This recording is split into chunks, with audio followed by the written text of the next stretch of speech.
You are listening to A Scary State, and this week we have a very fun episode. So, Kenzie? Yes, Lauren. Let's get scary. Woo! Happy 100th episode! Happy 100th. Oh my gosh, this is so exciting. You look great for 100. Oh, you do too. Oh, thank you. And we're drinking some wine today because why not? It's a celebration. So if you hear any wine glasses, that is why. That is why. So this is going to go downhill real fast.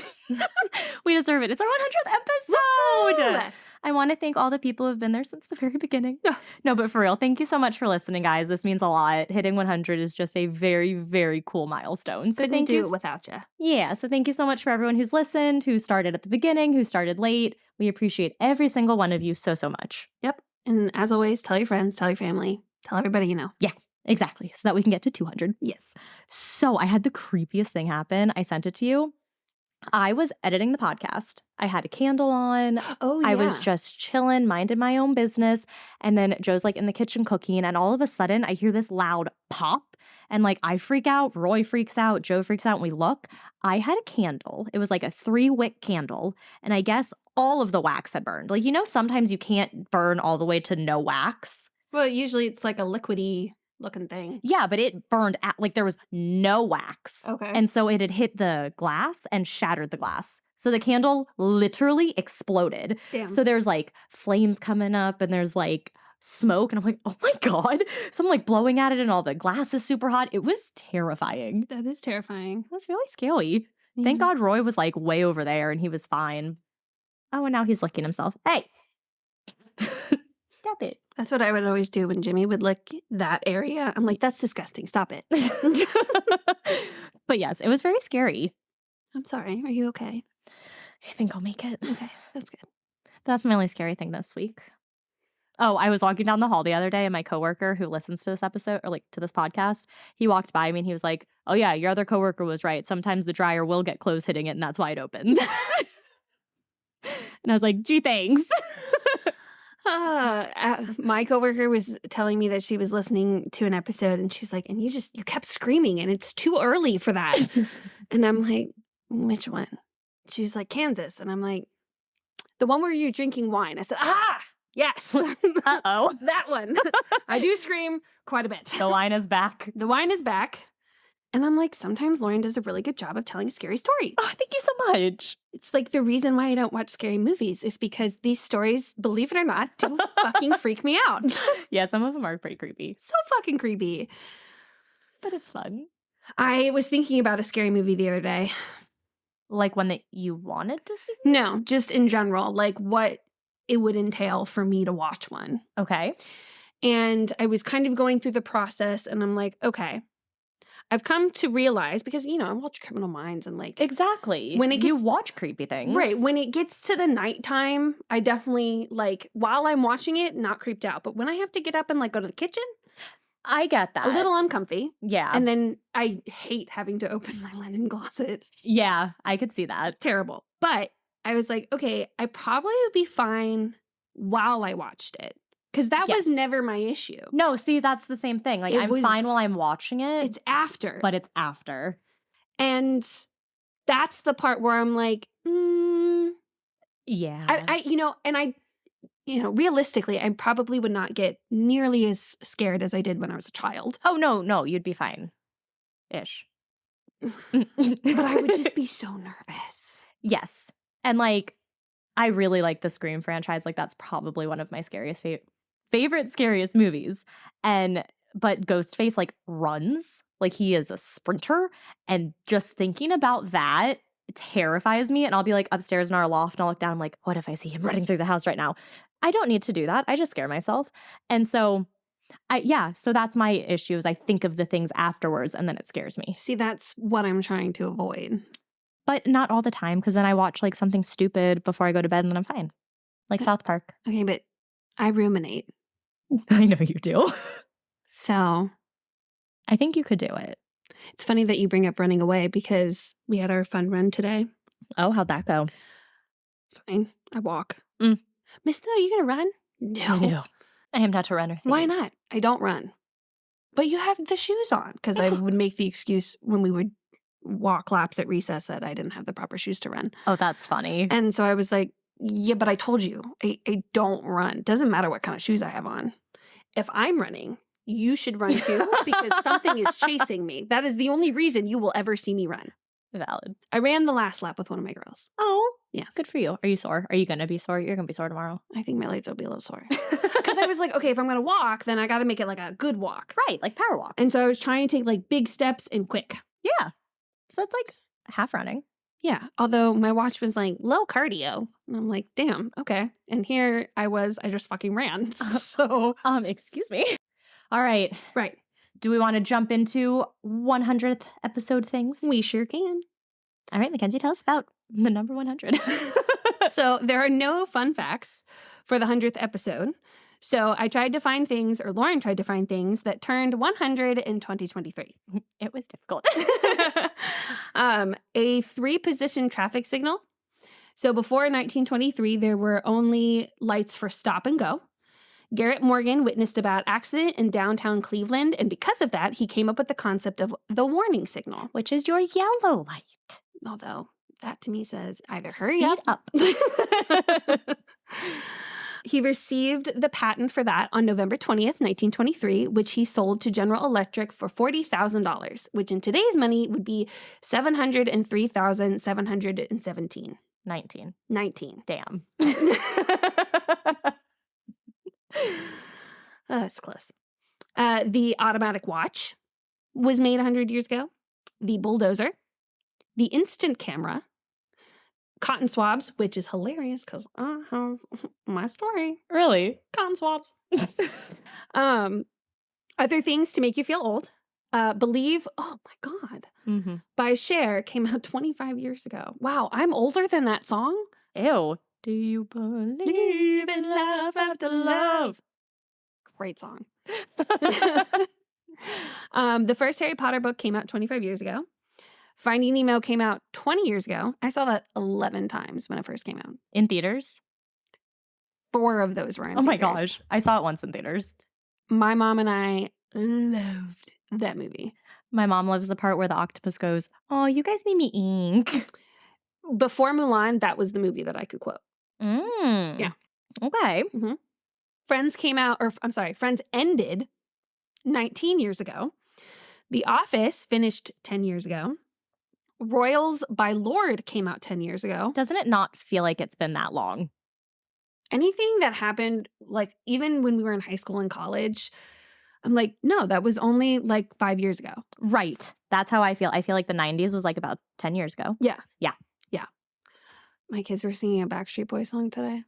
Oh, good for them. And I looked at them, I go, do you even know who sings that song? No. Oh. It's the Backstreet Boys. Who's that? Oh.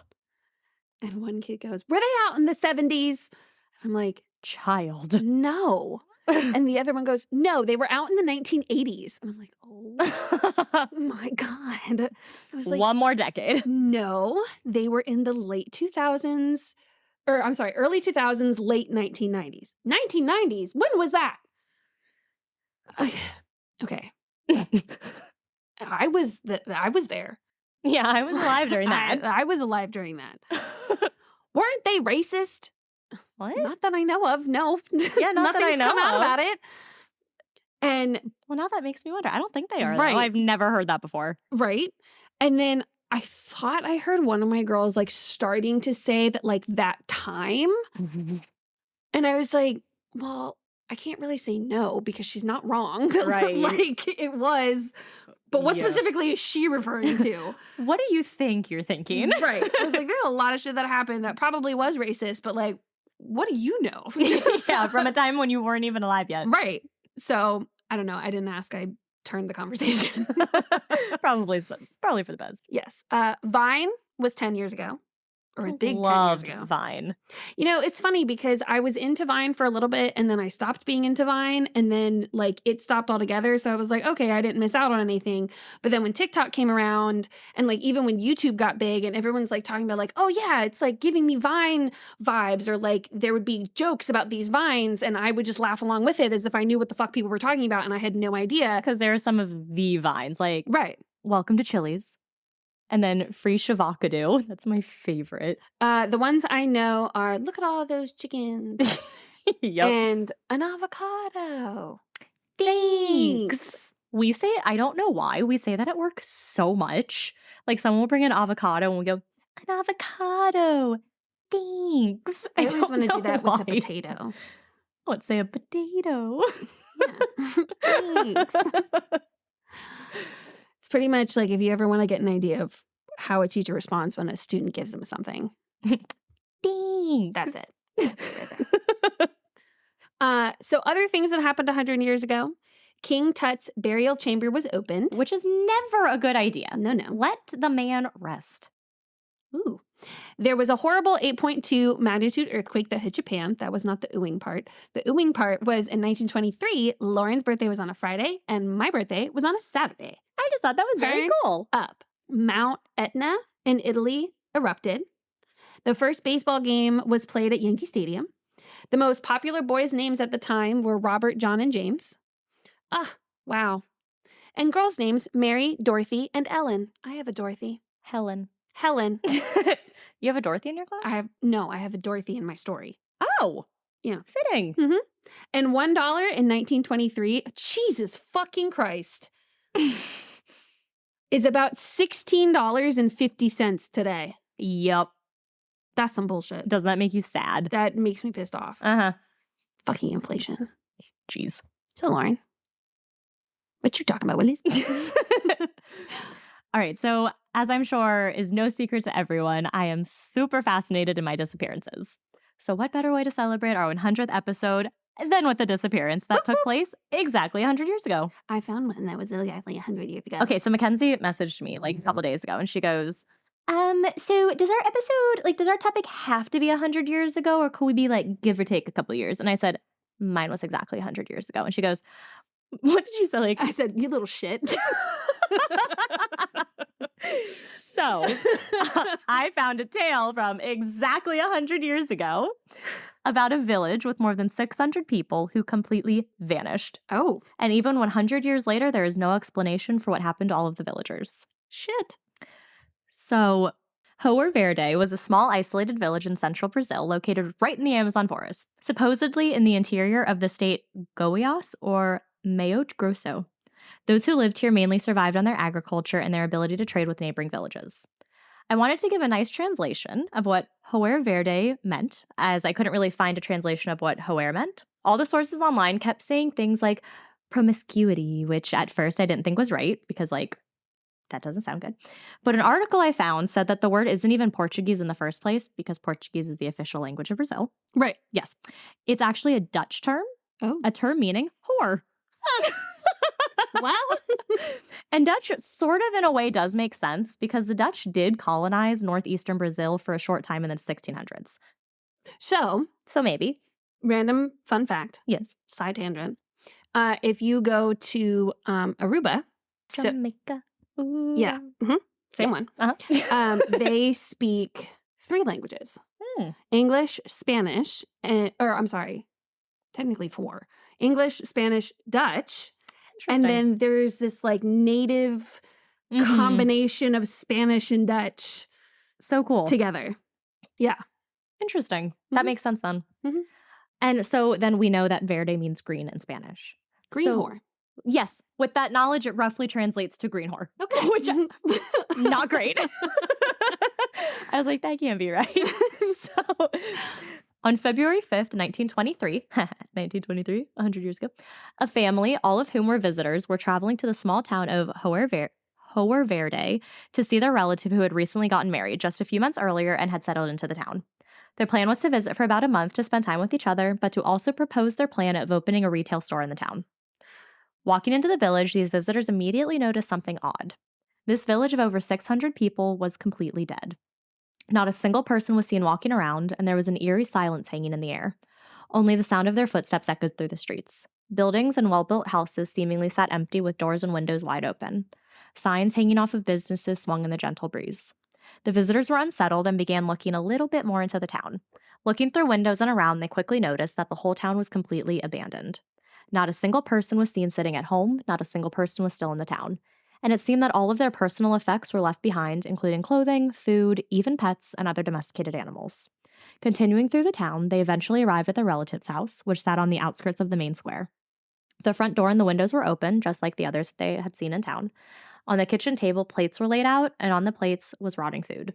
A chair was also laying on the floor, looking like it had been pushed back with force. All things to indicate that everyone in the house just up and left in a clear rush. It appears as if everyone was gone. The family completely left and immediately called the authorities, who just as quickly sent investigators to the village. The investigators, a group of volunteers, and onlookers all started searching the village to find the same thing. It was completely abandoned. With personal items left behind, doors and windows left open, it was as if these personal items didn't mean anything anymore. So, like, literally, Just peace out. yeah, all of their stuff's in the house. They're gone. Ooh, actually, that reminds me. So when we were younger, my mom, dad, brother, and I, we used to, like, before our neighborhood was, like, fully, like, construction and everything, we would go, like, drive through the woods and just find things. So we found this That house. sounds very on brand for your family. It really does. We would do it all the time. It was actually so fun. But so we were in the woods and there was this house that we found, and we go into the house and it was completely abandoned just like this, but it looked like the family left in a rush, where we walked in and there were pictures, like from picture frames and boxes and stuff, just thrown on the floor like they had gone through it really quickly. In the baby's room, there was still like the bed. You went into the fucking house? Yes. Oh, to mention too, there was a doll sitting on a chair at the front door. So anyhow, so everything's just abandoned in this house, and we walked through, like, What part of your neighborhood was this? this was like down Belmont, a little bit down Belmont. Oh, you went all the way up to Belmont? That's not very far from our house. But I was thinking like your neighborhood. Oh no, like the neighborhood. Okay. But so it was on Belmont, so it wasn't very far, and this was like before all of that was developed. Yeah. And so we walk into one of the rooms, like everything's like turned over, tables are turned over, chairs, everything. And one of the rooms we walked into, it was closed. And on the door, it said, "I love dolls." And you open the door, and inside, No. room full of dolls, a doll head that was used as a nightlight. It was terrifying. How And old then were you? maybe like 9 or 10. I don't know why we did this. It was so fun. And so we like walk out of the house and we hear this crash in like this shed they had in the back. And we're like, that's probably a cat. We're going to go. So we sprinted into the car and we left. I don't know why that memory is just popping into my brain now. But yeah, that's kind of what this reminds me of. Just up and left. You're a fucking family, man. We did it like every weekend. It was so much fun. Y'all are crazy. We went to so many abandoned houses. Wow. Okay. See, my mom and I went to go look at houses, but ones that were for sale, that we were nosy and we wanted to go into.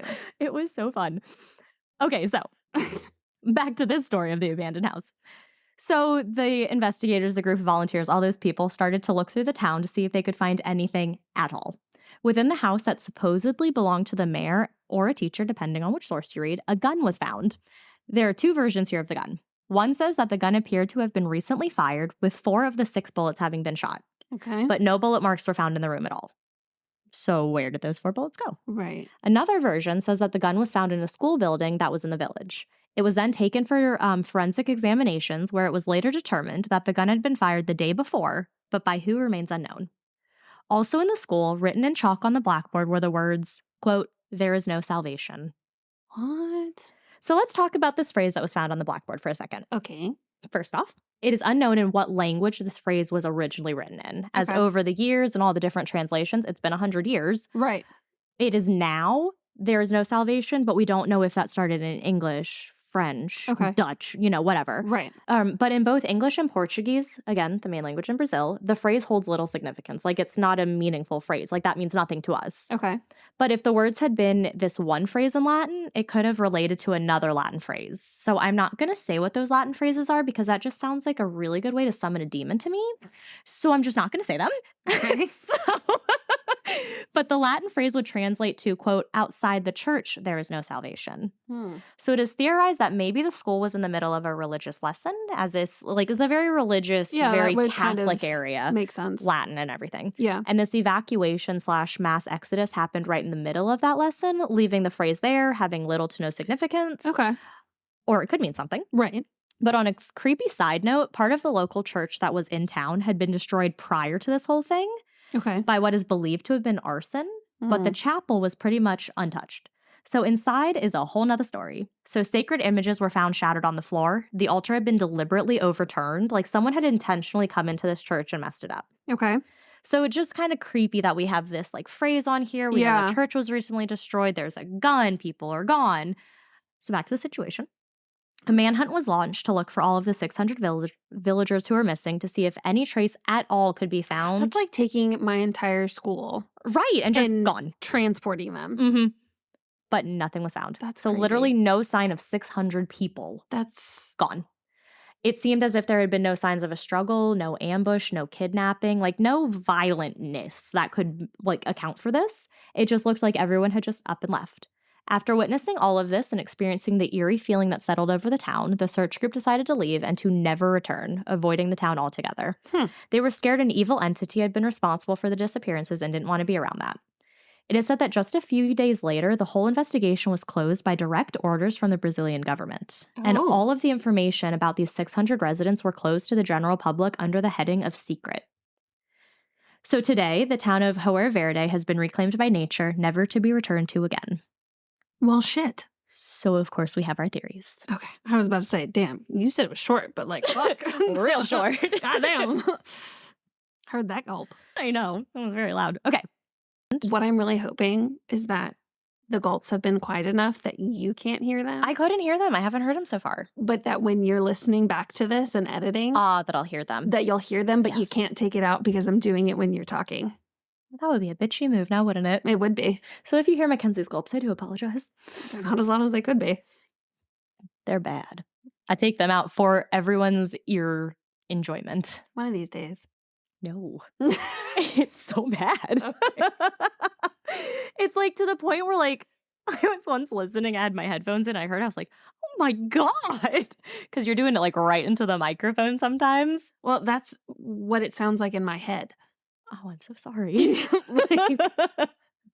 This is a struggle you have. Right. That's why when people are like, you should stop, I'm like, I would love to. I really have tried. Really, it'd be great. You know, it's interesting though, because lately, like probably since I graduated, people don't realize, or at least they don't say anything Until it's like brought up. until, it's brought up by somebody. Yeah.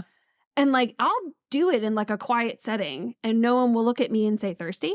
I think it's one of those things where like you don't really catch onto a sound until it either happens like an excessive amount. Like sometimes I'm in the bathroom and someone will get like paper towels and it's a rich.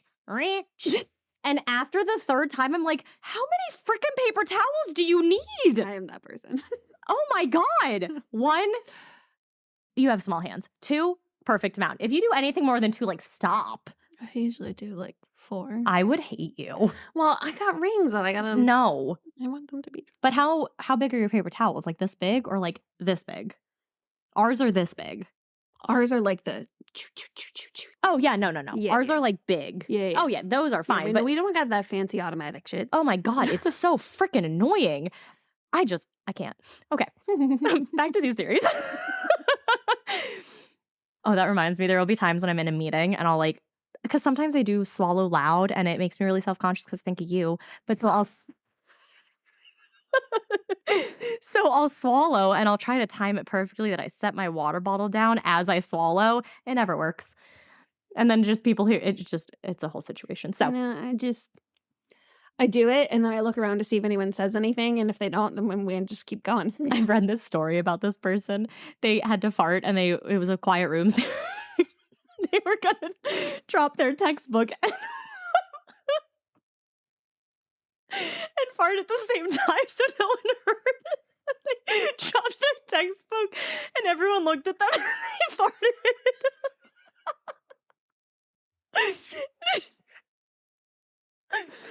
Oh my God, it's so funny. Oh my God. Oh, okay. Woo, all right. Okay. On to the theories. Okay. Okay.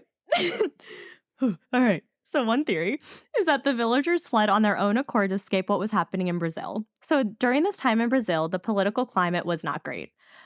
Arthur de Silva Bernardes had been elected just the year before. So some claim that this election, which was used to vote out the government, instead ended in fraud. Okay. So it was supposed to be like this big political move, ended in fraud. This guy gets elected. Oh, Lord. He wasn't necessarily liked by either side. So there were issues on each side. He was facing challenges by both. So throughout the term, there had been a lot of political sieges. There was just not good political stuff going on. There was a lot of political dissatisfaction, resentment going on as well.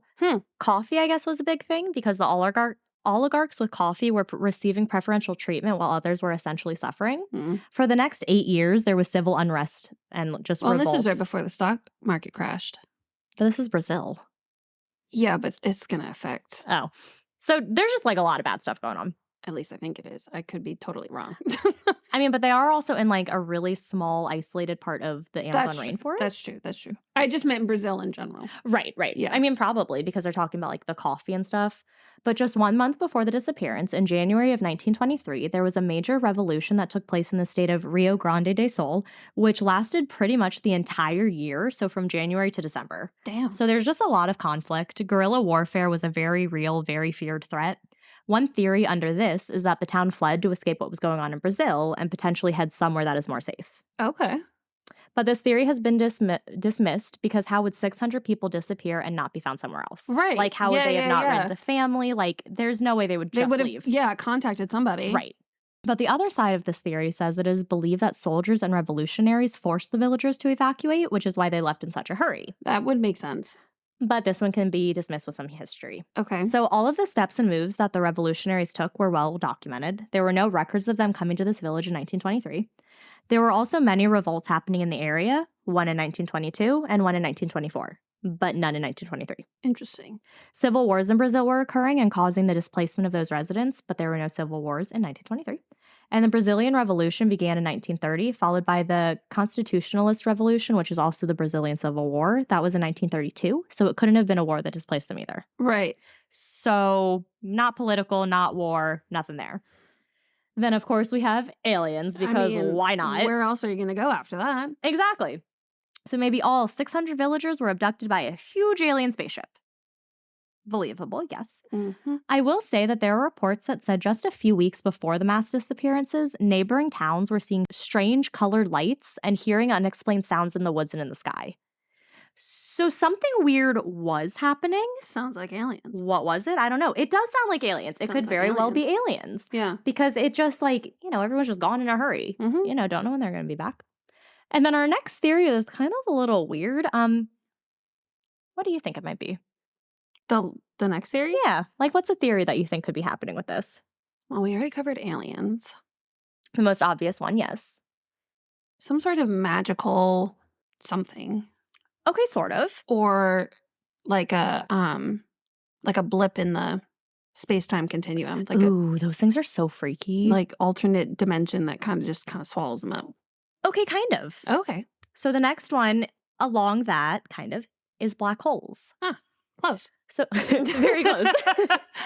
So this theory says that all 600 villagers of Hoer Verde were sucked up by a black hole and transported to the fourth dimension. So the fourth dimension is technically one that humans aren't able to observe. So it's there. We just aren't able to see it. So, okay. What? You're telling me that there's this fourth dimension that none of us can see, but scientists believe, yep, that's there. But when we talk about ghosts and psychics and shit, that's off the table. Yeah. That pretty much. Fucking bullshit. Pretty much, yeah. Okay, cool. So, not that I'm dismissing science. I also believe science, but I'm also I absolutely believe science, but I also believe that there's just something that we can't explain. And if there's a fourth dimension, and there are ghosts, and how do you what if the fourth dimension is where the ghosts are? So we're technically agreeing, we're just saying different things. Yeah, which we always do. They could be here, just in a dimension we can't see. Right. Like that's where Albert lives. Yeah. And he just boops in every now and then to our dimension, then boops out. Yeah. That's what people actually believe with like the Hat Man and different The who? spirit. Mackenzie. What? The Hat Man is a shadow figure. I'll have to cover shadow figures, but it's a shadow figure who it's like dimensional, so it will follow you. But you know shadow figures. Mm-hmm. Yes. So it's the one that has a hat. He'll have like a top hat. He's usually seen often. He's like one of the most like famous and most popular shadow figures. I only see blobs. Okay. Well, if it ever becomes more defined one day and it has a hat, it's the Hat Man. And so they believe he's just kind of in a different dimension and he just comes into ours every now and then. But so a black hole, if you don't know, Right. is a place in space where gravity's pull is so strong that anything near it will be sucked right in. And you can't see them too. Like when you watch them like on like a documentary or something, like it doesn't look like anything. Oh, terrifying. Because it just like sucks everything in. It sucks everything in and nothing can escape, like not Yeah. even light. That's why you can't see anything. Yeah. Have you heard what they sound like? No. Oh my God, NASA released a sound clip of what black holes sound like. Terrifying. Yeah. It's like very just it's scary. It's very ominous. It's very just not how it should sound. And I read this one article once where if you were to go into a black hole, because everyone wants to know that, what would happen to your body is called spaghettification, where your body just elongates and turns pretty much into spaghetti. Mm-hmm. So that's what black hole is. Mm-hmm. But this one, as we have just talked about. See, that doesn't make sense though, because those are in space. So why would it just come onto Earth, collect these people, and dip out? Literally, that's why I say it can be easily debunked. Okay. So let's say a black hole did open up in the middle of the Amazon rainforest, just randomly right there. So yes, villagers would have been sucked up, but so would the entire town and the entire forest and the entire planet. Right. So that didn't happen. Right. But could a very small black hole open up, just big enough to suck out the people? No. Okay. So Hector Navarro from the podcast Myths, Mysteries, and Monsters did a little research into this town, and he answered that for us with a simple no. He said that, quote, 1 millimeter or 1/25th of an inch-sized black hole, so very small, Yes, would have a mass equal to 10% of the Earth, and its gravitational pull would affect a third of the planet. Yeah. So black hole theory, off the table. Yeah. But there are some weird things to list about all of this. Okay. So first, apparently, this village wasn't included in any census records. Almost like it didn't even exist, or at least wasn't well known of enough. Yeah. But they did trading and they had things going on. So that's Right. very weird. And you would think that a disappearance of this size and magnitude would be reported about in the newspapers, books, TV shows, everything and anywhere. Well, it seems that many Brazilian blogs, papers, and etc. were unaware of this mass disappearance of 600 people. There is practically nothing, especially nothing written in Portuguese about this event. I looked on our nice newspapers.com website, nothing. Like, I found maybe 11 articles. Some were written in another language, so I couldn't really read them. But there was not much. But it actually was reported somewhere. Okay. And where it was reported is said to be one of the first places the story was told. The origin was traced back to a Russian newspaper called Pravda. The Russian. Pravda. I don't speak Russian. We shouldn't have a Pravda. V and a D next to each other. So I read an article that described that Pravda was a newspaper that at one point was the former official paper of the Communist Party of the Soviet Union. Good. The paper gave a full description of what happened in Hoer Verde, listing that the whole ordeal about the abandoned village, the gun, the chalkboard writing, kind of listing all of this stuff that happened. And so you want to believe this newspaper. Right. You want to be like, yeah, this story is true. Well, this newspaper might not be super credible. So it had written a story about the Roanoke disappearance as well, Okay. which I'll go into a little bit. So their explanation of what happened in Roanoke was due to, quote, protoplasm coming from deep in the ocean and eating people. What is that? I don't know. Oh, okay. But this like plasm, and I assumed like ectoplasm, came from deep in the ocean and ate people. That's why the Roanoke colony disappeared. And I think I say it later, but I'll just talk about what the Roanoke colony was now. So the Roanoke colony, it happened in, I think it was North Carolina. It was Virginia Roanoke, or not Virginia Roanoke, but the first English baby to be born on American soil was named Virginia. And Virginia Dare. Virginia Dare in Roanoke. So it was pretty much a colony that disappeared in 1587, leaving behind only one word that was etched into a tree. Do you know the word? Something with a C. Croatoan. That one. Yes. So our dude is saying that what happened was the stuff came out of the ocean and ate the people. So it went on to say that this phenomena does happen every few millennia. So he really tried to back up himself by like, you know, this is a real thing that happens. So take this newspaper with a grain of salt. No shit. So Hector Navarro, the one from the podcast, like I said, did a lot of research into this town. He found the Pravda magazine and found the original article that spoke about what potentially happened to the village. He thankfully also found the English translated version, so that's why he was able to tell us about it. So it was written by Mikhailov Andrei and was dated April 26th. Like a love. Something like that. And it was dated April 26, 2004. The article was titled Black Holes Devour People. Oh. The article talks about meteorites slamming into Earth with such force that it causes electrostatic levitation. That is something that apparently picks people up and transfers them to other parts of the world. Yes. Navarro made sure to emphasize that this does not and cannot happen. So we're good on that one.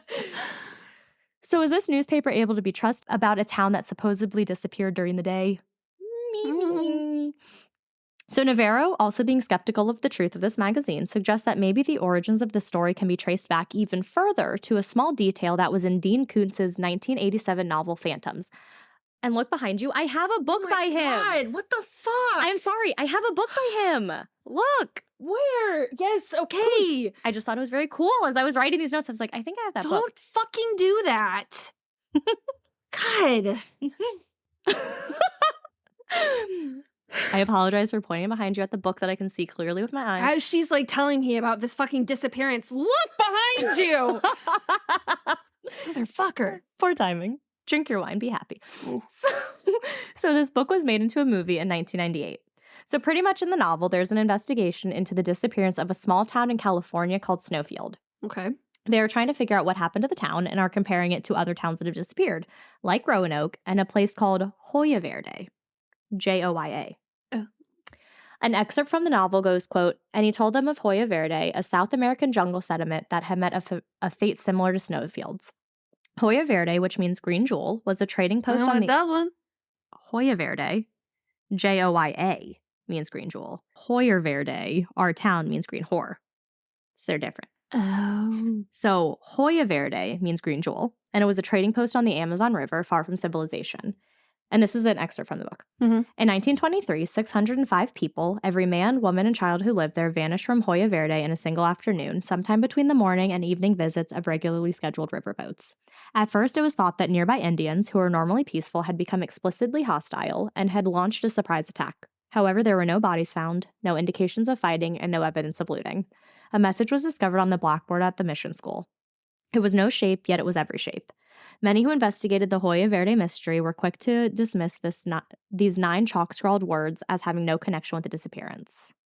So these are literally words from this guy's book that he wrote in 1983. And this article from Russia came out in 2004 talking about an event that happened in 1923. So we have no records of this event from 1923. But all these people are talking about it. In 2004. Right. / 1983. Right. Yes. So they're talking about an event that happened before. We don't have any, like, notes from 1923. Yeah. We're just It's hearing just all about hearsay. it from all these other things in 1983 and in 2004. So maybe it didn't happen at all and somebody made it up for a story. That's one of the theories. So the similarities, like I said, Verde is in the name of the town. 205 people vanished all in one afternoon in 1923. Right. So right about 600. You said 200. I meant 600. And a message is found on a blackboard, which makes this Hector Navarro think that this story of Hoer Verde that appeared in this 2004 news article came from this novel. So novel was written, Russian man sees this novel, is like, oh, that would be a great story, writes this 2004 novel or newspaper. But apparently this isn't the only story of a whole group of people or a whole village disappearing. Right. So like I said, I'm not going into all of Roanoke, but that happened in 1587. And a website, ikptz.ru, talked of a few other similar disappearances. In 1963, a small group of geologists settled into the village of Elizaventino, I think Russia. They went on an expedition and finally returned back to this town a few days later. That's kind of where they set up base camp. When they returned, they recalled that all of the houses hadn't been touched. 2 bikes lay in the middle of the main street. It was as if nothing had moved while they had been gone. And to add to that, no people were around. Everyone in the village, gone. So the geologists decided that they wanted to try to enter a house and kind of see what was going on, see if they could find anyone. As they tried to open the door, it wouldn't budge. They then decided to break a window to get in to see what was happening. This is when they noticed that the door had been barricaded from the inside, as if the house were trying to keep something out. The villagers who lived in the town were searched for, but were never found. What the So fuck? they had barricaded their house and somehow were not there. What? Then in 2001, all of the 47 residents in a small village called Zier disappeared. Again, everything looked as if they too had just up and left, leaving things intact and tables set. Again, they were never found. So we have these two villages. The one in Elizaventino never listed how many people were there, but it just said a small group had settled in this village. Mm-hmm. And then the other one, it was 47 residents. Again, just small villages, up and gone. I mean, but 47 people is a little bit easier than 600. Yeah, it's a little bit easier to believe something happened than 600. But still, it's things were left intact, tables were set. Like, you know, it's just literally as if you and I are making dinner, we set our table and then we leave. Yeah. Like, why? Yeah, that's weird. So today, the story of Hoer Verde has made its way into Control, which is a video game from 2019. Oh, okay. And into a BBC audio drama in 2020 called The Lovecraft Investigations. So we talked about Lovecraft a little in one of our last episodes. Did we? We did. H.P. Lovecraft. He's the guy who I said. Oh, yes. Yeah, like the alien sci-fi kind of You're monster right, things. So these were linked to the legends made by H.P. Lovecraft. It is unknown if this disappearance really happened, like we said, or if it's just an urban legend that has been expanded on through each retelling that started with a short, small paragraph in a Russian magazine. A popular saying goes, quote, "Who tells a tale adds a point." Mm-hmm. And there you have it, the mysterious disappearance of Hoer Verde. That's crazy. So I wish it had been a little longer, but it was very limited because it came from this Russian newspaper. Yeah. And then what I found were just expansions of this story. That's weird. So the one I told you was about the visitors coming. There was also one how this had been a trading town and they had gone down, like they would trade with this other village and they would always meet at this boat ramp. One day the village comes down and doesn't see their like friend village who they always trade with. So they went to go find them and then the story unfolds the same way. But yeah, I thought it was just, and you know, I wasn't going to like dig into any Russian newspapers because I'm not going to do that. Yeah. But yeah, so it was too perfect of a disappearance to pass up for our 100th episode. Oh, for sure. And, you know, they always say that like with those urban legends and even like, you know, Greek mythology or whatever, there's the reason they tell these stories is to put reason to natural phenomena. Right. And so it's like, you got to wonder, I mean, it could very well just be completely made up. Right. Yeah, it could be. You know, to sell a good story. That is highly possible. But you got to wonder, is there some truth? Is there something that inspired the rest of it? And was there something, because they said like this Hoer Verde, it wasn't a place in Brazil. Yeah. Like you cannot find this village in Brazil. Okay. So the explanations for that are maybe it is just a really small village, or they mixed up the name of the town throughout these 100 years of telling. Oh, yeah. So it did happen just at a place that we don't know the name of. Yeah. Because it's like a game of telephone. Right. Exactly. Yeah. So, and Verde, I mean, if you're describing the Amazon rainforest, Verde is probably going to be in most of your town names. A little green. Yeah. So it's, you know, something it's going to be a green something. Yeah. So one was a green jewel. This is a green whore. You know, it's going to be tomato. Oh, yeah, no.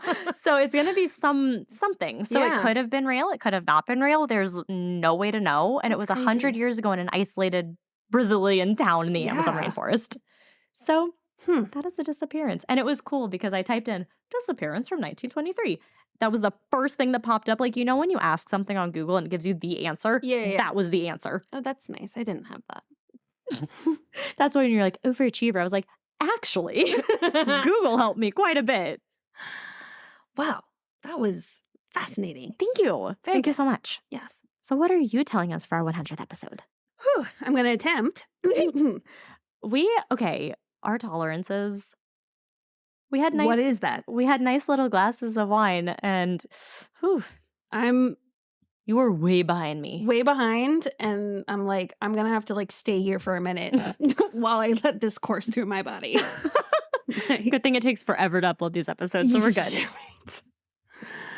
Okay, so I'm gonna try to tell you about. Oh wait, no, I have a whole intro. I have a whole thing. I do my spiel. So on our very special 100th episode, I bring you the 100-year-old unsolved murder of Dorothy King. Okay. Yes, I did an unsolved because Lauren did a disappearance. We did our favorite things for our 100th episode. Yes. And I really feel like I could have done a much better job at solving this than these people did. But It was 1923. We so- always are better at solving things. Right. Oh, you did find something in 1923. I did. Proud of you. You Thank- understood the assignment. So I was going to do this one case that they left to go stay where they ended up getting killed Oh. in December Oh my of God. 1923, but they were found in April of 1924. I would have accepted it. Thank you. I would have accepted it. Because Yes. they weren't sure if they died in January or December. Oh. So I'm like, technically, I would have accepted it. thank you. So this story has all the makings of a dramatic soap opera turned murder mystery. Oh. Secret affairs and love triangles, blackmail and Ponzi schemes, and the theft of priceless jewelry and fur coats. Oh. The three men in her life take center stage as reporters, detectives, private investigators, and now us attempt to get to the bottom of this case. You can decide for yourself who you think is the culprit. I was about to say, I thought you were going to say who was right, and I was about to say us. But then you're like, it was the culprit. Us.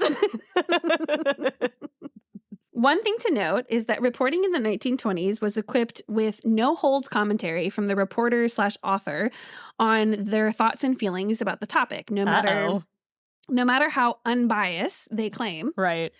I tried to include all my favorite ones that made me either giggle and or gasp. So the life of Dot King.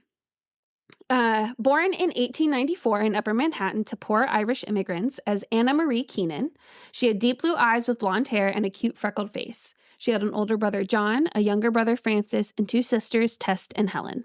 Tess and Helen, not Test. Tess. My name is Test. I will test your patience. Kate Keenan, her mother, was a strict Catholic woman, but most articles I read made it sound like Anna Marie and her mother were very close. She would later know all about the love affairs, although she only knew them by the alias name her daughter had told her. Anna Marie would later change her name to Dorothy King with the hopes of a career in theater. She would get the name Broadway Butterfly by the press because of her fluttering from party to party along the Great White Way, That's aka kind of cute. yeah, but not in context, not really. Yeah. Broadway. Oh. The Great White Way, Broadway. Nice. So by the 1920s, she was living at 144th West 57th Street with dancer Hilda Ferguson. Hilda would later describe Dot as a joyous and likable roommate when Dot was sober. Under the influence of alcohol, Dorothy became mean and melancholy. Around 1921 or 1922, Dorothy was introduced to a man whose identity was kept a secret to even Dot's closest friends, even her own mother. This man would be later described as a, quote, rich daddy. Oh. Or Mr. Marshall. Rich Daddy. Who spoiled Dot with lavish gifts, expensive jewelry, and money. One blog I read said that this was the first time that the term sugar daddy was used, Interesting. but I wasn't able to find for certain if that's true. But this newspaper article did for sure describe Mr. Marshall as her rich daddy. I don't like it. I don't get the daddy thing. Yeah, I'm sorry. I don't either.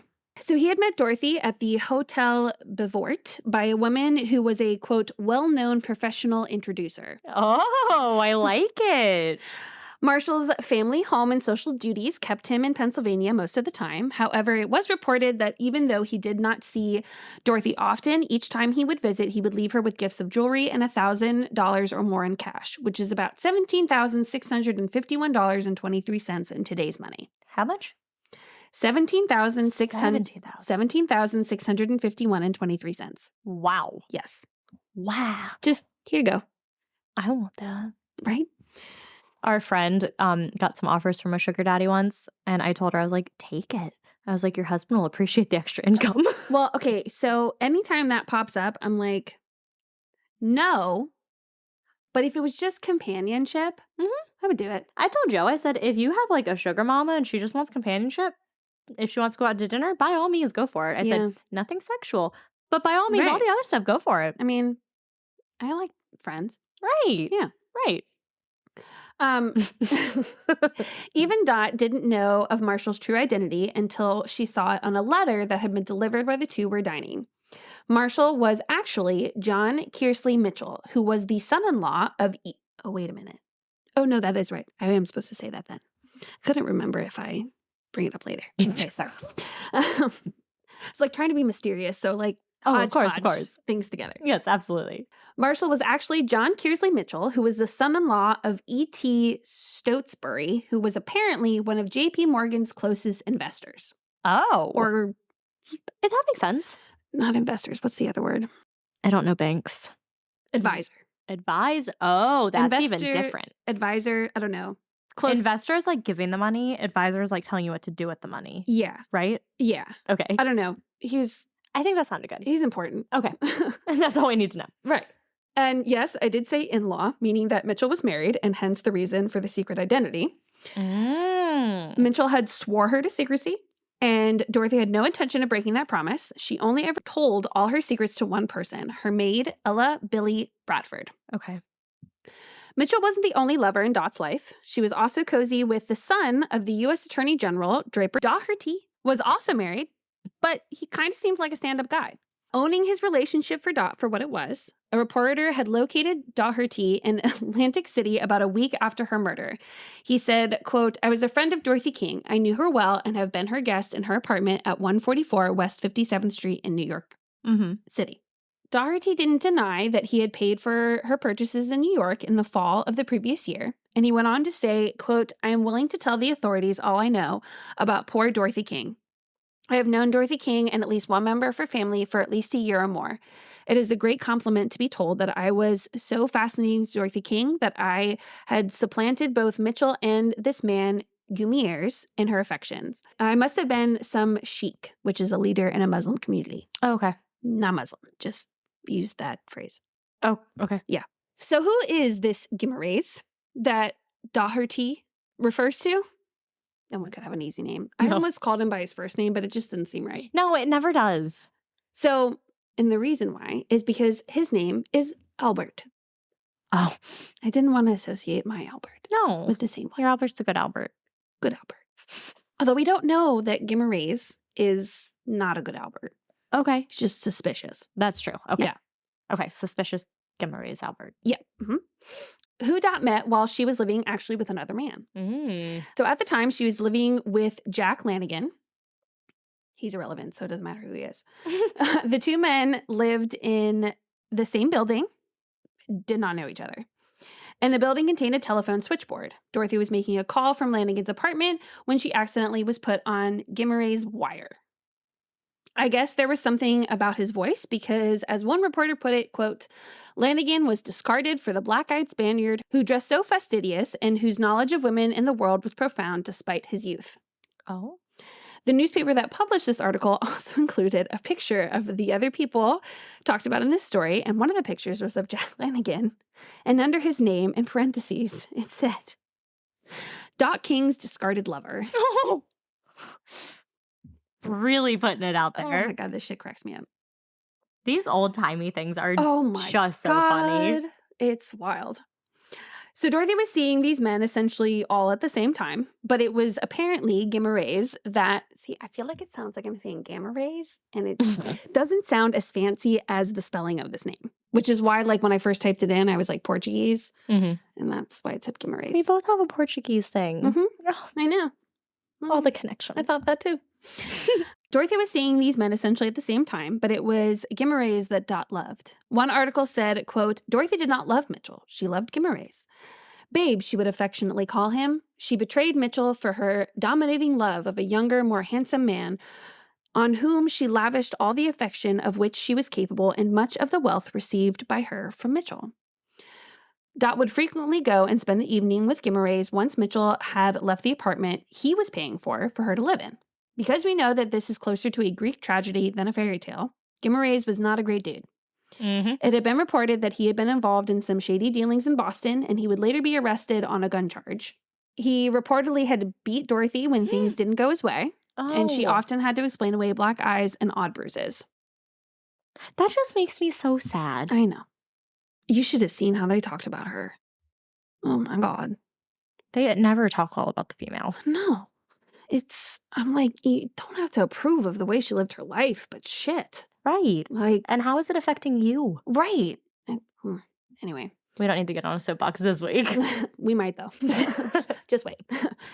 Dorothy continued to shower him with gifts. He would later say he also gave her gifts, but almost every article I read made him sound like some big moocher, so who knows if that's actually true. Right. Dorothy wanted to marry him, but he wasn't too keen on marriage. And I tried to find his quote for it because it's such a disgusting thing that he said about it. I can absolutely believe it is. And it's like something about like marriage is for boys, not men, or something along those lines. It's ridiculous. That doesn't even make sense. I know. That's what I thought. You have to... Okay. Right.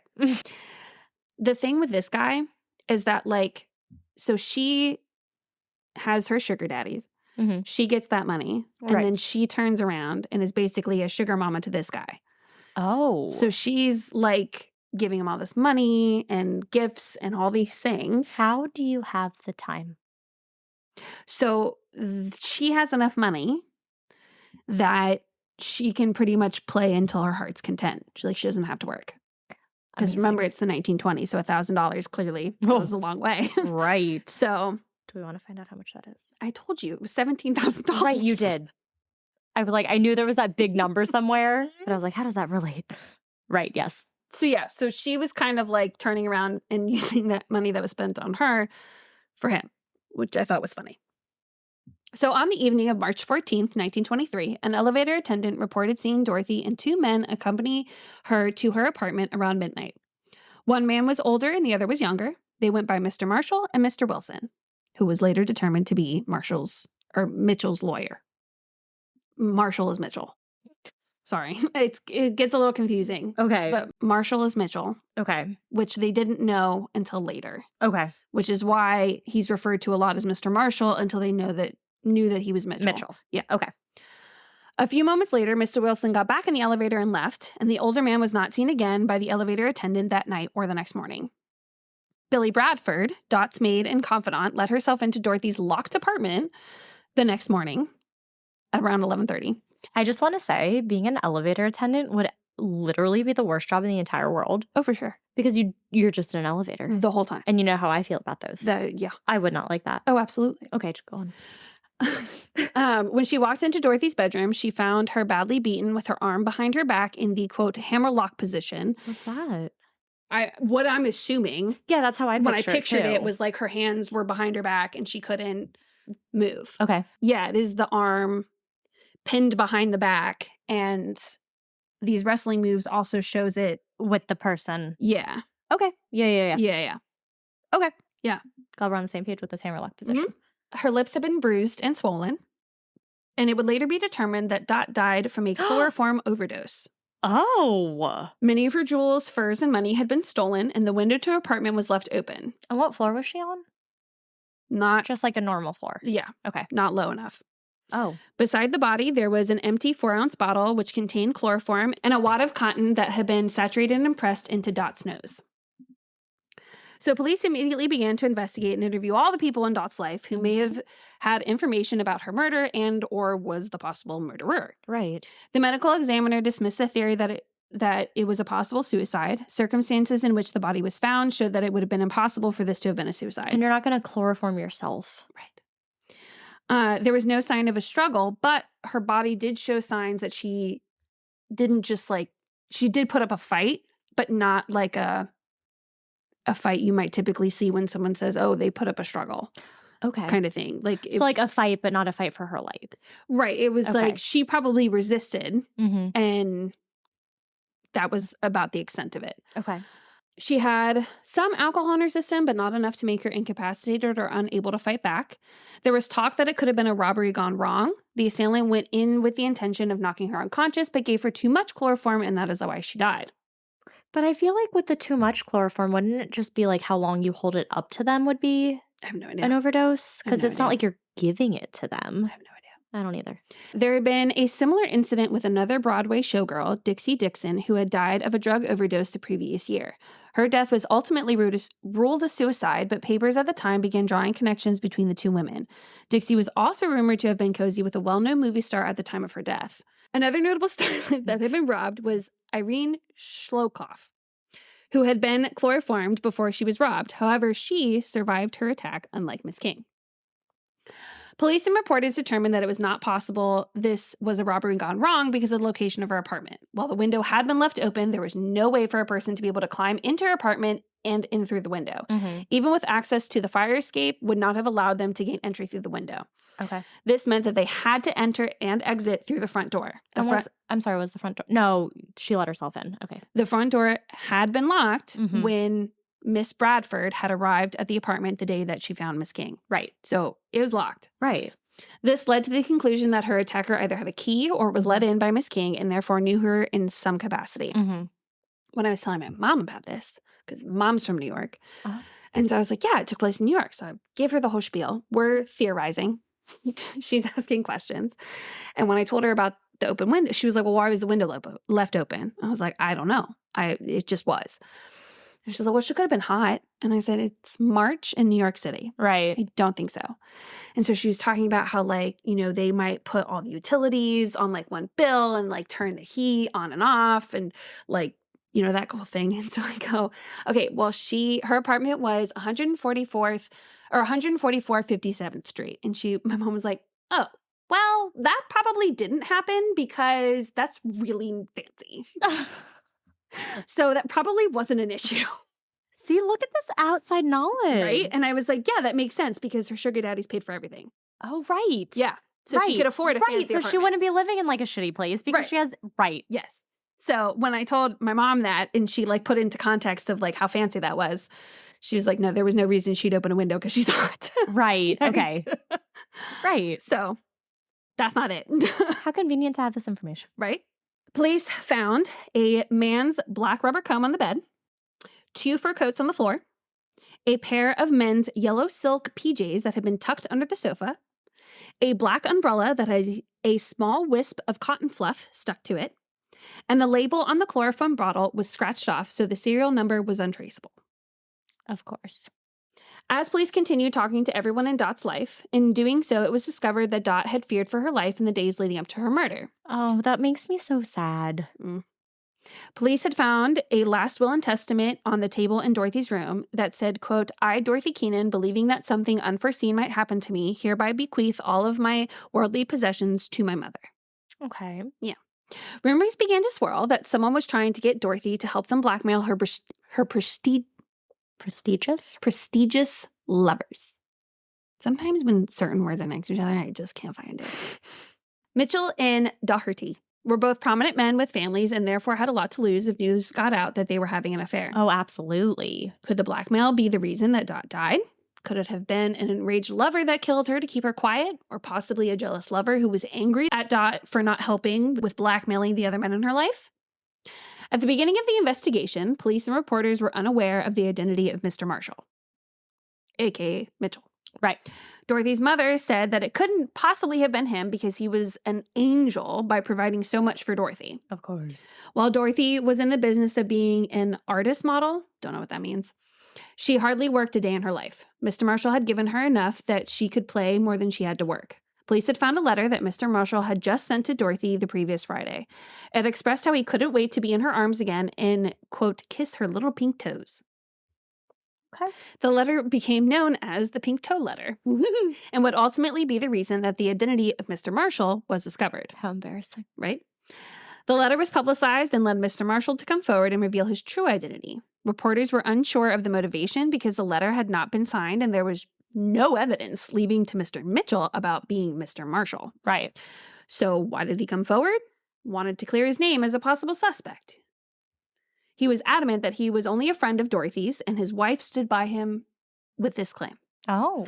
The police quickly dismissed him as a suspect, most likely due to his status, because the timeline of events and his reason for being there don't add up. Right. So if you remember from earlier in our story, the elevator operator, I'm the elephant elevator operator. I do remember that. And I go 1, 2, 3, 4. No, I go 4, 3, 2, 1. And I open the door. Oh yeah. I'm the elephant elevator operator. Aw. Sesame Street. Was it really? Mm-hmm. I did not learn that from Sesame Street. You might have learned it from me because of how often I would say it. That would make sense. Yeah. Because that one Sesame Street album I have, oh my God. Okay, that really could make sense. Mm-hmm. Elevator operator. Yeah. Oh, yeah. The two men Because we sang the song, yeah. Right. The two men had gone up with Dorothy to her apartment that night that she was murdered. One was an older man, one was younger. Right. The older man was determined to be Mr. Mitchell, who was 60 years old at the time, and his lawyer, who was Mr. Wilson. Not his actual name, but he's not important to the story. So is Mr. Wilson. The Mr. Wilson had left a little before 1 a.m., but the elevator, I go back and forth between attendant and operator because I'm not really sure what it's supposed to be. That's fine. He did not see Mr. Mitchell for the rest of the evening. Right. So the story he gave police was written in an article that I found dated in May of 1929. However, I found a timeline of events reported on March 17th, 1923. That would have been 2 days after her body had been found. This is the timeline that they gave. March 6th to 10th, Dot King was in Atlantic City, registered with a man friend as Mr. and Mrs. John King. In case you don't remember, Doherty was found by reporters in Atlantic City. March 12th to the 14th, registered at a hotel in New York with a man under the name Mr. and Mrs. John King. Her last name was King. Right. On the evening of March 14th, dressed to the nines in jewelry and fur coats, Dorothy is seen leaving to go have dinner with two men, but returns to her apartment with those two men later on. About 2 a.m., one of her guests leaves her house, but the other guest is not seen leaving. March 15th at 11:30 a.m., Billy Bradford unlocks the apartment and finds Miss King dead in her bedroom. Okay. On March 16th, Gimmerays is arrested when police find an unregistered pistol in his room when they went to question him. Suspicious. Many theories speculated that Gimmerays was the one trying to get Dorothy to blackmail her lovers. Police began to suspect that this could be the reason for her death because she refused to cooperate with the blackmailer. She had supposedly told her masseuse that this quote kills me. Told her masseuse that the day before she died that she, quote, would rather die than blackmail my daddy. Oh, I don't like that.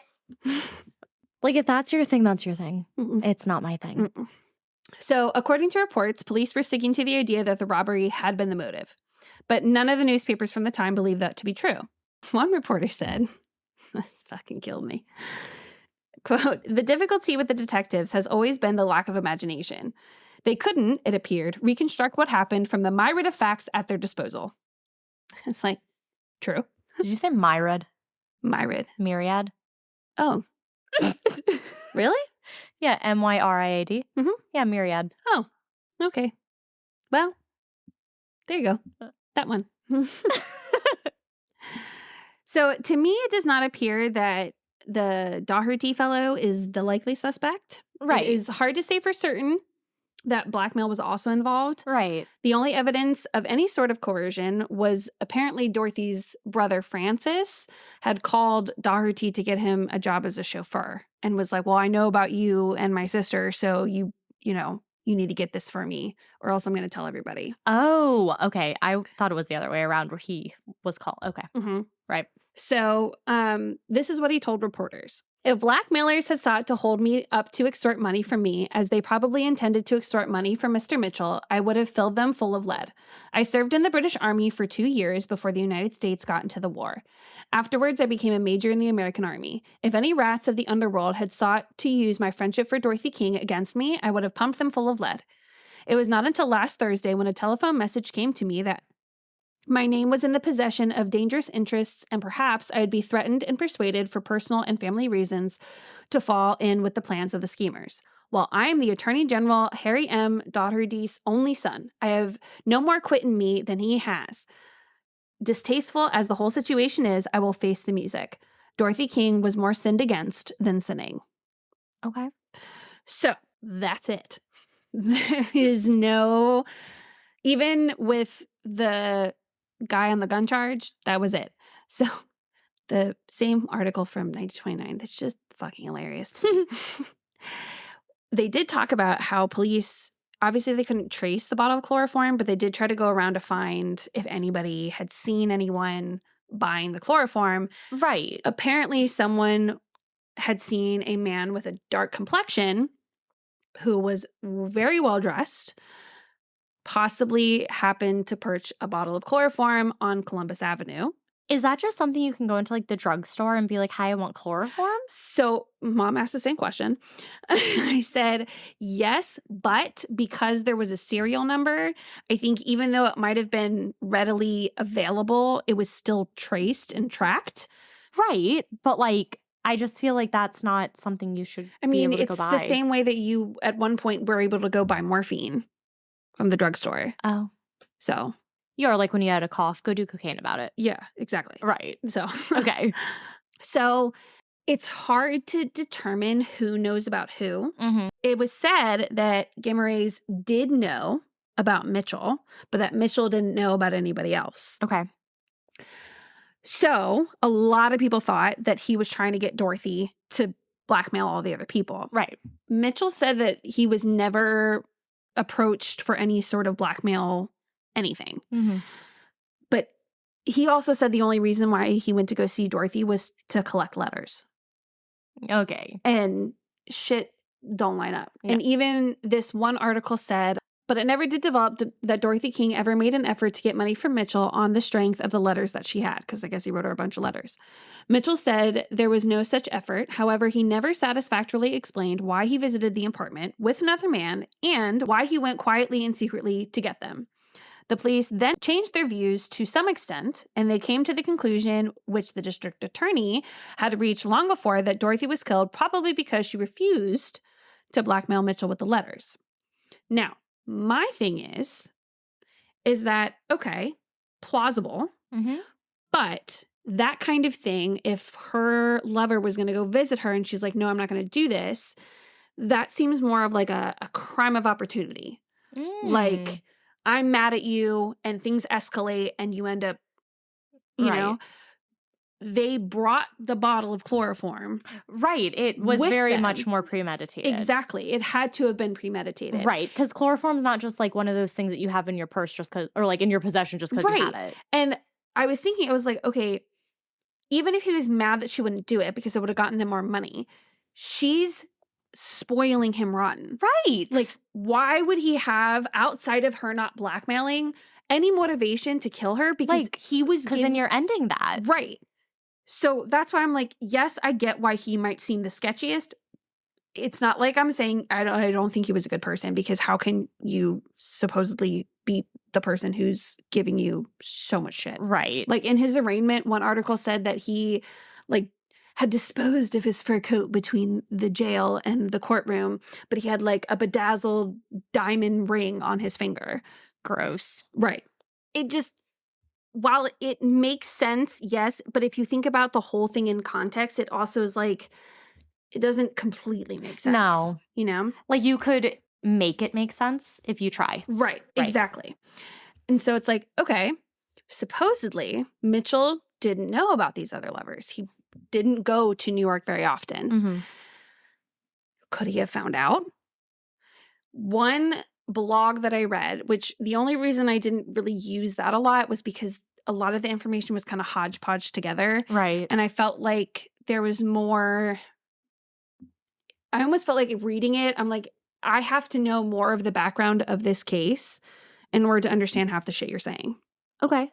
And I mean, that makes sense. I felt some of his reasoning made sense, but the evidence he used for it didn't. Okay. Like he was trying to say that everybody in her life, even family, you know, family that disapproved of her lifestyle was a probable cause for was it. like a suspect. Right. And I was like, I mean, maybe, but I don't know. These three men seem pretty, like, he was like, there's no way that Mitchell would have done it. I was like, definitely a lot of reasons Mitchell would have done it. And because he was the one who wasn't seen leaving the apartment, right? Right.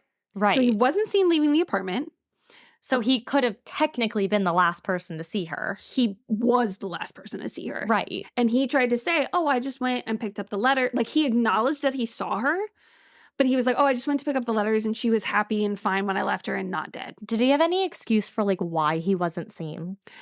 No, because he, like, that's the story he told. Right. Oh, right. The elevator attendant was like, Had the other no, one. that didn't happen. Right. However, the elevator attendant was black. This guy was not. Mm-hmm. So pretty much anything that the elevator attendant said, It's going to be regardless. taken less. Right. It's going to hold less weight. Exactly. Okay. So but what's crazy is that you read all of these other articles from 1923 that talk about the fact that he was seen in this elevator. Mm-hmm. It's the one in 1929 that says this is the excuse he gave to the police, and they were like, sure. But even this article is like, okay, but that doesn't explain what you were doing there and why you left in secret. Exactly. You know, so it's like all these reporters are like, hello, like, wake up. Right. And the police are like, no, he didn't do it. And what? Because he's a wealthy white guy. Exactly. I was honestly, like, my mom even said, she was like, I'm surprised that they didn't try to say that he did it. And I'm like, honestly, you're right. Like, I was surprised. Well, because why would they? No, I mean the elevator guy. Oh. Yeah. Yeah. Or you're the one who's seeing them. Right. Or even her maid. Which there was one quote I loved because it was talking about how her maid was the only person she ever told everything to, which apparently for the time was very much the norm for people of her, quote, status. Okay. And like the maid knows a lot more secrets than she even told like police, reporters, whatever. Oh, absolutely. And the paper was like, you know, she knew something secrets before she died and she'll know them long after she's gone. Oh. And I'm like, hell fucking yeah. Like, way to stay loyal. Mm-hmm. Like, that is some good friendship right there. Right. Having that person. Right. You know, and clearly she needs it because one article said that she had so many friends that she had to like write their names down, like write everything down. And it even said that that's how police found out who Marshall was. And I was like, well, that's what I read was that he came forward and was like, I'm this person. Right. That's what, yeah. So there is contradicting things in here that's hard to kind of flesh out. Like even like one article says that the things that were stolen were worthless. Mm-hmm. Others say that it was worth a lot of money. And like a fur coat, that's pretty expensive. Right. Fur coats, diamonds. Like one even said that the jewelry, it was either the jewelry or the coat, I can't remember which one, but was valued at like $9,000. Wow. So you can imagine. And at that time. Right. If 1,000 is 17,000. Huh. Like. Oh my God. Yeah. Math that I don't even want to do. Exactly. A couple $100,000. Couple $100,000 right there. It's like, okay, maybe this Mitchell guy, maybe he found out about, because again, even if she approached him and was like, I'm going to blackmail you for this, if he decided to kill her, I, again, think crime of passion. Mm-hmm. Then there's the chloroform. Right. And so I'm like, well, what if he found out about the other lovers? Because apparently he didn't know. But still there's the chloroform. So, but that's why I'm like, oh, maybe he found out about the other lovers and was pissed. Mm-hmm. And the next time he went to New York, he planned all of this. Okay. He was with his lawyer. And the blog that I read said that the PJs that were stuffed under the couch were because the maid had done that. So the biggest issue was obviously the police investigation. Right. And the maid, because forensics wasn't big at the time, was, I need to clean up. You know, I don't want, she's protecting the identity of everybody. Okay. She was doing what she probably was hired to do in the first place. Mm-hmm. Apparently, now this is according to the blog, I did not see this in any newspapers, that she was the one who had put the pajamas there, and the pajamas belonged to Mitchell. Okay. And there was an acknowledgement, the fact that there's an alternative staircase and there's an alternative way to get out without going through the elevator. Okay, that's what I was wondering. Yeah. I was like, there has to be stairs. There yes. has to be a way out. There is another way to get out. However, what's odd is, why would you take that way? Mm-hmm. If you were just picking up the letters. I mean, maybe he doesn't like small talk and is like, let me just take the stairs. He's a major, I don't know his socialite brain person. But, okay. But we could think about the times too, how it was very racially. And if he's a white guy and the elevator operator's a black man, the fact that the two of them would be in the place, like this small, confined place by themselves. That's a possibility. You know? My mentality was, his lawyer left and he didn't leave with him, which makes it very apparent of what he's doing. And so he leaves out the back door so that no one sees him leaving in the early morning hours. Leaving later. Right. So he doesn't have that walk of shame. Exactly. And so, but because the excuse he gave was just going to get the letters, it's like, okay, well, if that's your only reason for why you went there. It shouldn't have taken you that long. Right. And why did you secretly go out the back? Right. Like, why, you know. If that was your whole motive, it makes you very suspicious that you left out the back. Right. And at least the other guy was like, yeah, no, as shitty as it sounds, I was having an affair with her. Like, I'm going to be straightforward about that. I'm not going to try to hide it. Versus this other guy, he was like, no, she's just a friend. Like, just picking up letters. Just picking up letters. She's just a friend. Like, no. And so this Mitchell guy seems, honestly, to me, the most sketchiest out of everybody. Well, yeah. I mean, even before I heard about the other staircase and before all of this other stuff, he just sounded the most sketchy. He's the last one there. Right. He says he never heard anything about the blackmail, but I'm also like, okay, maybe you did. And then you're like, oh, yeah, sure. And you went to go maybe pay her or whatever. And that's when you brought the chloroform. My bet is on this guy. I was on the lover, like the lover boyfriend person, but I'm also like, while yes, he has motive if she said, no, I'm not going to blackmail these people. Again, crime of passion. Right. I can't see him going out of his way to then kill the person that is basically his piggy bank. But it's so hard with the crime of passion. I know it's him, but with the whole chloroform thing, it's just hard to think anything's a crime of passion when you have that with you, because that's not like a cough medicine. Like, that's not something you're just going to have on your person. And that's why I don't think he did it, because I feel like if he was going to do that, it would be a crime of passion, not I'm just going to carry around this fucking bottle of chloroform. Exactly. But obviously, still unsolved. Obviously. I just love the ending of how this person kind of put it all together. So coming to such a conclusion was all very well. The police reached it with great deal of shouting and enthusiasm, but beyond pestering Guimaraes and bringing up an old charge under which Guimaraes was sent to jail, they got nowhere. Today, they are still nowhere. The case is still carried on the books, and now and then there's a flurry of excitement. And one had been about when Arnold Rothstein was murdered. I guess he was a big mob guy, I think.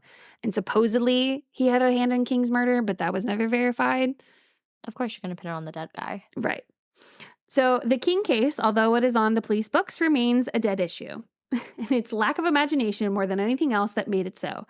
There were no facts to show that the girl refused to blackmail, so there was no action along that line until it was much too late. So that is the unsolved mystery. So still unsolved. What do you think happened? I know you kind of mentioned, but like, what is your final thought? I have two ideas. Okay. Either one, Mitchell did it. Like, I truly feel like Mitchell Marshall. Yeah, Mitchell Marshall did it because you're the last person to see her. Out of everybody, I feel like you had the most motive. That's kind of who I'm leaning towards, yes. Right. If it's not him, it's something so fucking out of left field no one's thought of. One of those two ideas. Because I'm like, okay, she had to have let him in.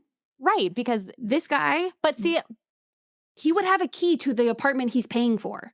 Right. Which would make sense for the door being locked for the other person to come and have it unlocked. Right. Someone had to, even if she let them into the apartment. It makes me wonder, though. My front door, I have a deadlock, like a deadbolt, but then I also have another lock that I can lock as I close the door. It mentioned the kind of lock it was. And it's not one you can just close. Right. Oh, so you have to have the key to lock it. Oh. Yep. Okay, that changes my thoughts a little bit. Yep. Because I thought the same thing. I'm like, well, how would it get locked if they didn't have a key as they were leaving? Right, exactly. So they had to have a key. And apparently very few people had a key. It was her maid.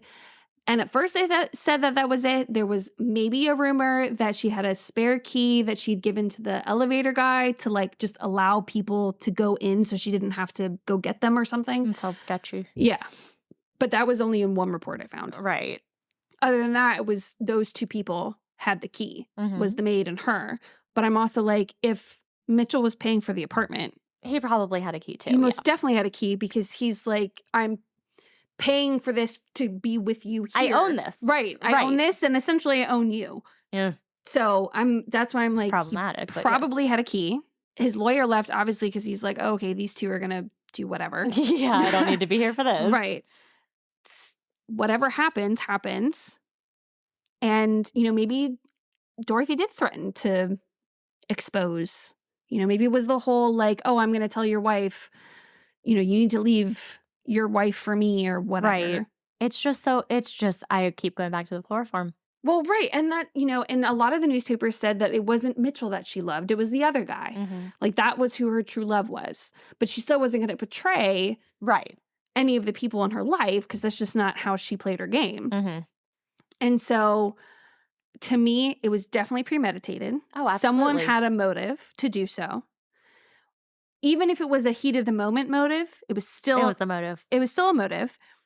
And at the very minimum, she knew them. Mm-hmm. Whether she let them in or they had a key, I don't. And, what? Not that they probably looked. But even if they didn't have a key, they could have easily taken hers. Because nowhere did it mention that the maid's key and the other key were found. It was just saying that these were the only people that had a key. Wow, Mackenzie. Super valid point. No, actually, that's really, really smart. Like, and then I guess could have easily taken her key. They probably would have never checked her to be like, okay, her key's here. Right. Like, here's the maid's key. Like, we've accounted for all the technical keys we know. Very apparent that the police work in this was not exactly not ideal. High end. Right. Even the reporters for the newspapers did, in my opinion, based on what I got from them, a far better job.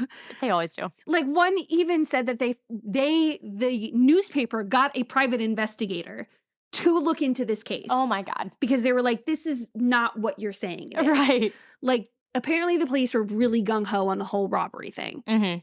But everyone was like, you can't get in through the window. Right. And it's like they'll sometimes find just one thing and they'll fixate on it. And it's like, you can't fixate on that, though. You have to be open to all the other possibilities. So my mom was like, well, why the chloroform? That seems so random. Right. And I'm like, fair. But remember that one lady had been robbed with the chloroform. Right. Granted, she was just knocked out. And so if it's premeditated, they could have easily have planned, I'm going to use I'm going to open a window. Mm-hmm. I'm going to use the chloroform. I'm going to steal her stuff so it looks like what this last case was so that I look less suspicious. Or do you think the window is open as like a clear the air because there's chloroform in the air? That I didn't think of. But I don't know. Popped into my head. Yeah. But it's like you stage it to look like something it's not to avoid the suspicion of you. Right. So, I don't know. I don't either. I didn't think of the whole key thing until just now when I was talking to you about it. See, that's why talking to Dad is so great. So, still unsolved. It probably won't get solved at this point. No, I don't think so. But yeah. Damn. So, that is the unsolved. And pretty much, I'm going to go ahead and assume that in fact, I know because the blog told me everyone in this story is now dead. I was just going to ask, like, kind of where are they now? Well, I guess, because it was 100 years ago. Right. So and they were like 20-something. Most of them 20. died like 70s, 80s. Yeah. And most of them didn't even make it into the 2000s. Damn. So literally, this is just one of those things that's just gone with time. I feel like it kind of reminded me of like the Black Dahlia, but New York. Mm-hmm. Like that's kind of what I thought of when I was reading about it. Yeah, because you're just at a point where there's no new clues, there's no new suspects. It's what it is. Yep. So unless like a family member comes forward with and it's something, like, I have this deathbed confession from 30 years ago. Or like I have a note or I have a key. Yep. So, but who knows even at this point how in 100 years, New York looks different. That building might not even be there anymore. Yeah, very good point. Or it might be something completely differently converted to something totally different. Right. So there's no door to put the key into. To test it. So, Dot King, everybody. Damn. We got our disappearance and we got our unsolved mystery. So, hate to leave you all with blue balls, but neither one of these things were figured out at all. Neither one. We're just going to be contemplating forever. Exactly. Let us know if you have any theories. Yeah, seriously. We love hearing theories. Absolutely. Obviously, because we talk about them for like half of our episode. Right. Finish the case, and then it's like, okay, now we dissect. Yes. Well, again, we want to say thank you so much for listening for 100 episodes. Yes. We know it's been a little interesting here with the different hosts and everything, But once we got Mackenzie, thank you for sticking through. And it just means a lot to have everyone listening and, giving us your support. I feel very welcomed that I feel like I've been here since the beginning. Yeah. Even though I wasn't. So it's just amazing. So thank you so much for our 100 episode. We just love you guys. Yeah. We do this. Well, we enjoy it, but we also enjoy it because we like doing it for you. Yeah. We love hearing you guys say you enjoy the show. We love hearing that we're your new podcast. It's just very, very nice. Yes. Makes us feel good. We're in our feels. Yes. We had some wine. We had a little bit of wine, so we're in the feels right now. But yeah, so I guess thank you for listening. Always thank you for listening. Always thank you. So stay scary. And stay safe.